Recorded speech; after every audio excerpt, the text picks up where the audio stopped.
Doctor Neha Gupta की ज़िंदगी बहुत से लोगों के लिए एक रोल मॉडल की हैसियत रखती थी।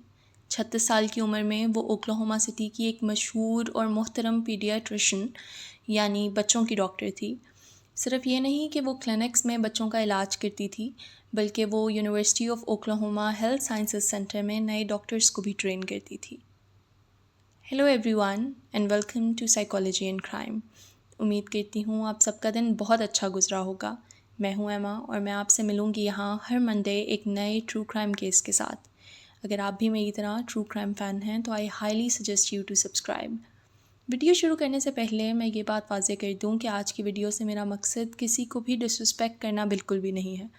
ये वीडियो बस एजुकेशनल पर्पसेस के लिए बनाई जा रही है और वीडियो का सारा कंटेंट ऑनलाइन मौजूद है और मुख्तलिफ न्यूज़ रिपोर्ट्स, ब्लॉग्स और वीडियोस से इकट्ठा किया गया है।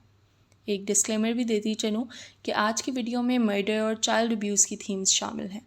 तो अगर आपकी मेंटल हेल्थ आपको ऐसे किसी भी बात सुनने की इजाज़त नहीं देती या फ़िलहाल आप इतने डार्क टॉपिक सुनने के मूड में नहीं हैं, तो प्लीज़ वीडियो स्किप कर दें। उम्मीद करती हूँ आपसे जल्द ही किसी और लाइटर थीम वाली वीडियो के साथ मुलाकात होगी। Thank you. नेहा का करियर बहुत ही इम्प्रेसिव था। न्यूयॉर्क के लिंकन मेडिकल कॉलेज से पढ़ाई और मेंटल हेल्थ सेंटर से रेजिडेंसी, बहुत सी प्रेस्टिजियस फेलोशिप्स और ओक्लाहोमा चिल्ड्रंस हॉस्पिटल में उसका रोल उसको एक ट्रस्टेड नाम बनाता था। पेरेंट्स उस पर भरोसा करते थे, कोलीग्स उसकी काम और फोकस पर्सनालिटी को अप्रिशिएट करते थे, मगर पर्सनल लाइफ में सब कुछ इतना स्मूथ नहीं था। 2022 में नेहा ने अपने हस्बैंड डॉक्टर सरबर तलाठी, जो ख़ुद भी एक पीडियाट्रिशियन थे, से तलाक के लिए कोर्ट में केस फाइल किया। जो बात एक सिंपल सेपरेशन लग रही थी, वो आहिस्ता आहिस्ता एक डेंजरस और इमोशनल कस्टडी बैटल में तब्दील हो गई।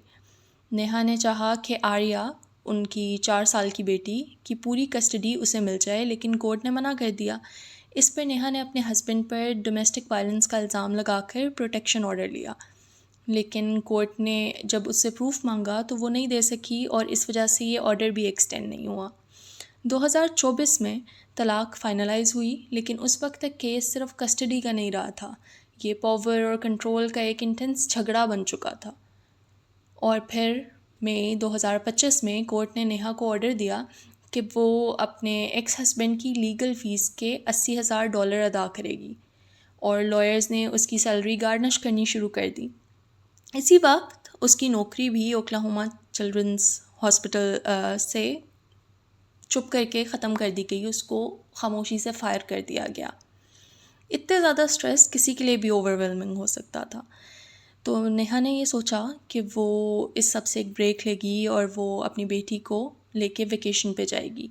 इसीलिए 25 जून 2024 को नेहा ने आर्या को उठाया और ओक्लाहोमा छोड़कर मियामी की तरफ चली गई, जो कि 1300 मील दूर है। और ये भी बात याद रखने वाली है कि इनके पास जॉइंट कस्टडी है, तो ये अपने हस्बैंड को बताए बगैर कहीं नहीं जा सकती। लेकिन फिर भी नेहा ने अपने हस्बैंड को भनक भी नहीं पड़ने दी कि वो अपनी बेटी को लेके जा रही है, और ना ही उसने ये बात कोर्ट को बताई। वहाँ जाके वो एयरबीएनबी में सेटल हो गए। दोनों बहुत अपनी बेटी के साथ बहुत खुशी से रहने लगी। नेक्स्ट डे 26 जून को वो बहुत अच्छा दिन गुजारा उन्होंने। आर्या के साथ बीच पर गई, जेट स्कीज़ चलाए, क्योंकि ये ठंडा इलाका है तो उन्होंने बीच पे जाके धूप का मज़ा लिया। जब वापस आए और अभी रात नहीं हुई थी, लेकिन आर्या इतनी थक चुकी थी कि वो फ़ौरन सो गई। 9 बजे के करीब नेहा ने आर्या को उठाया और रात का खाना दिया, फिर दोनों एक ही बेड पे चले गए और कडल करके सो गए। आधी रात को नेहा की आंख खुली तो उसे बहुत अजीब किस्म की आवाज़ें आने लग गई थी बाहर से। उसने टाइम देखा तो 3:20 हुए थे। नेहा ने आर्या की तरफ देखा तो वो बेड पर नहीं थी। नेहा परेशान हुई और उठकर बाहर निकली। बाहर एक ग्लास डोर था जिससे निकल के वो बाहर की तरफ गई, तो उसे बाहर कुछ भी नज़र नहीं आया। फिर वो स्विमिंग पूल की तरफ गई तो उसने देखा कि आर्या की डेथ हो चुकी थी और वो पानी के ऊपर उल्टी बेजान तैर रही थी। नेहा ने फ़ौरन ही 911 को कॉल किया और बताया कि इस तरह मेरी बच्ची जवाब नहीं दे रही और उल्टी पानी के ऊपर लेटी हुई है। ये बताते हुए उसकी सांसें बहुत उखड़ी हुई आ रही थी, लेकिन वो पैनिक में नहीं लग रही थी। जब पैरामेडिक्स वहाँ पहुँचे तो आर्या पानी में बेहोश पड़ी थी। नेहा ने कहा कि उसने 10 मिनट तक उसे निकालने की कोशिश तो की है, लेकिन उसे स्विमिंग नहीं आती, तो इसलिए वो खुद अंदर नहीं जा सकी। ये बात ऑफिसर्स को काफ़ी अजीब लगी, क्योंकि कोई भी माँ अपने बच्चे को इस तरह इस हालत में पड़ा देख के खड़ी नहीं रह सकती, कुछ ना कुछ तो करने की कोशिश करती ही है। खैर, आर्या को पूल से निकाल कर CPR देना शुरू किया गया और फिर हॉस्पिटल लेके जाया गया, लेकिन 4:30 तक आर्या को डेड डिक्लेयर कर दिया गया। सबको यही लगा कि ये एक बहुत ही हार्ट ब्रेकिंग एक्सीडेंट था और गलती तो किसी से भी हो सकती है। तो एक माँ की नींद में जो गलती हुई है उस पे वो नेहा को ब्लेम नहीं कर सकते थे। वो सारे उससे सिंपथाइज कर रहे थे, लेकिन फिर ऑटोप्सी रिपोर्ट आ गई और लेट मी टेल यू, उस रिपोर्ट ने सब कुछ बदल दिया। जैसे जैसे इन्वेस्टिगेशन आगे बढ़ती गई, छोटी छोटी डिटेल्स ने इस एक्सीडेंट को एक प्लान्ड क्राइम की शक्ल देना शुरू कर दिया। पैरामेडिक्स ये तो पहले ही सोच रहे थे कि बेशक नेहा ने कहा है कि वो स्विमिंग नहीं जानती, लेकिन क्या वो बुला नहीं सकती थी, किसी नेबर्स को नहीं बुला सकती थी, चिल्ला नहीं सकती थी, कोई भी स्टिक टॉवल कुछ भी उठा के अपनी बेटी की मदद नहीं कर सकती थी। और सबसे ज़्यादा परेशान करने वाली बात ये थी कि ये सिर्फ़ एक आम माँ नहीं थी, बल्कि ये एक ट्रेन्ड प्रोफेशनल थी, एक डॉक्टर थी जो इमरजेंसीज़ काफ़ी दफ़ा हैंडल कर चुकी थी और स्पेशली बच्चों की डॉक्टर थी, पीडियाट्रिशियन थी। लेकिन उस वक्त जब उसकी अपनी बेटी को ज़रूरत थी, उसने कुछ नहीं किया। लेकिन ऑटोप्सी रिपोर्ट ने सब कुछ उलट कर रख दिया। According to autopsy report, Arya के लंग्स में पानी नहीं था, उसके पेट में भी कुछ नहीं था। हालांकि नेहा ने कहा था कि उन्होंने उठा के आर्या को नींद से उठा के डिनर करवाया था, जिसके बाद वो फिर सोने चले गए थे। लेकिन आर्या के स्टमक में कोई फूड नहीं था और इतनी जल्दी फूड डाइजेस्ट नहीं होता। और लंग्स में पानी ना होने का मतलब ये है कि आर्या डूब कर नहीं मरी, वो पानी में जाने से पहले ही उसकी डेथ हो चुकी थी। आर्या के मुंह के अंदर भी ऐसे निशान मिले थे कि जिस तरह कोई सॉफ्ट चीज़ जैसे कोई तकिया या हाथ रख के उसका दम घोटा गया हो, उसकी सांस रोकी गई हो। और ये निशान प्रूव करते थे कि ये एक्सीडेंट नहीं था। फिर ये भी पता चला कि वो जो पूल था वो एक शैलो पूल था। उसके अंदर अगर नेहा जाती तो वो सीधी खड़ी होके भी पानी से बाहर रह सकती थी। आर्या छोटी थी, वो डूब सकती थी, लेकिन नेहा अगर उसमें उतरती तो वो आराम से अपनी बेटी को बाहर निकाल सकती थी।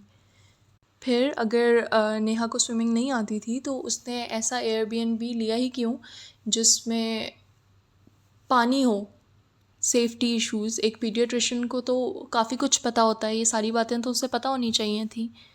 इस सब सुनने के बाद नेहा के स्टेटमेंट्स बदलने लगे और पुलिस का शक जो था वो और बढ़ गया। मेडिकल एग्जामिनर्स ने ये बात साफ साफ कह दी कि आर्या की डेथ पहले ही हो चुकी थी और उसे पूल में बाद में रखा गया था। पुलिस एफिडेविट में लिखा गया कि Gupta attempted to conceal the killing of the deceased victim by staging an accidental drowning within the swimming pool. कि गुप्ता ने अपनी ऑलरेडी मरे हुए विक्टिम की किलिंग को छुपाने के लिए एक एक्सीडेंटल ड्राउनिंग की शक्ल दी है स्विमिंग पूल के अंदर।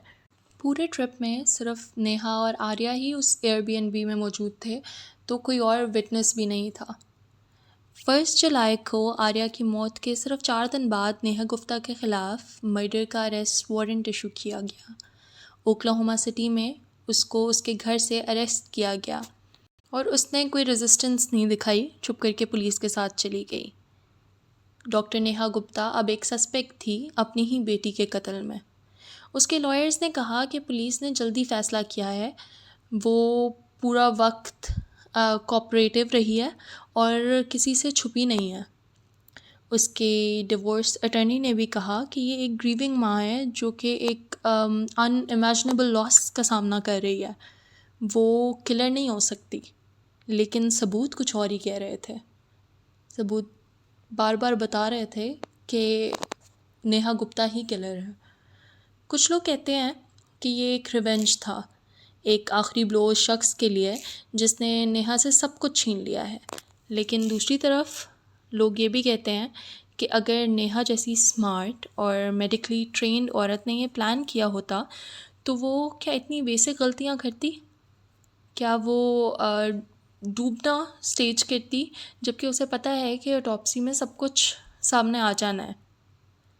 लेकिन जिस मेंटल स्टेट में नेहा थी, जॉब का चला जाना, डिवोर्स हो जाना, बच्चे की कस्टडी भी पूरी ना मिलना, फिर फाइनेंशियल हार्डशिप्स क्योंकि उसने अपने हस्बैंड को भी $80,000 देने हैं, तो वो कुछ भी कर सकती है।